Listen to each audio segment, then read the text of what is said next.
नमस्कार दोस्तों, मैं हूं राघवेंद्र। स्वागत है आप सभी का इन खबर यूपी पर।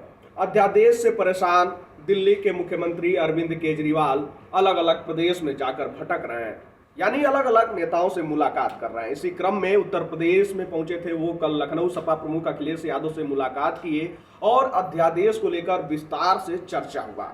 जिस तरीके से वो विपक्षी दलों का साथ चाह रहे हैं, अब ये देखना होगा कि ये साथ मिलता है कि नहीं। वो खुद भी जानते हैं कि जब सदन में ये अध्यादेश आएगा वहां पे तो बीजेपी के पास बहुमत है, तो वहां से तो वो पास कर ले जाएगा। लेकिन जब बात राज्यसभा की आएगी तो वहां पे बीजेपी के पास बहुमत नहीं है।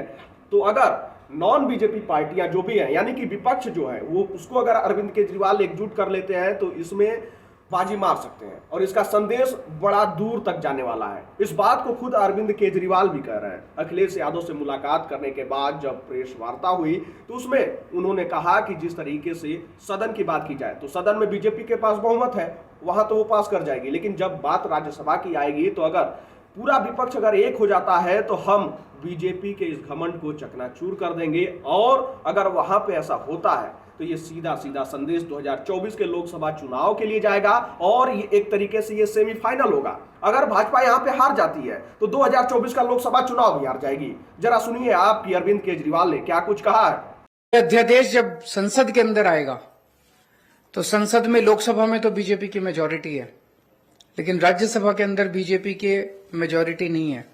238 में से 93 केवल बीजेपी के हैं।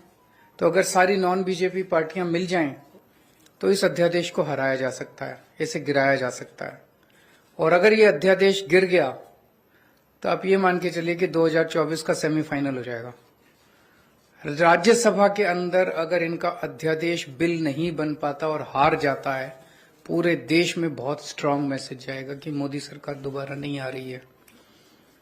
मेरी अभी इसमें काफी विस्तार से चर्चा हुई माननीय अखिलेश जी से, और मैं तहे दिल से उनका शुक्रिया अदा करता हूं। दिल्ली के लोगों की तरफ से, दिल्ली के 2 करोड़ लोगों की तरफ से अखिलेश जी का और उनकी समाजवादी पार्टी का मैं शुक्रिया अदा करता हूं कि उन्होंने हमें पूरा आश्वासन दिया है कि राज्यसभा के अंदर जब आएगा तो पूरे समर्थन करेंगे दिल्ली वालों का और इसका विरोध करेंगे। तो सुना आपने किस तरीके से अरविंद केजरीवाल पूरा प्लान बता रहे हैं कि अगर ये सेमीफाइनल मुकाबला है भैया अध्यादेश वाला, अगर ये अध्यादेश वाला राज्यसभा में बीजेपी की हार होती है तो हम 2024 लोकसभा चुनाव के लिए ये संदेश के रूप में देखेंगे और जनता के अंदर भी ये संदेश जाएगा और इसका सीधा सीधा प्रभाव पड़ेगा उस लोकसभा चुनाव पे और उसमें बीजेपी को हार का सामना करना पड़ेगा।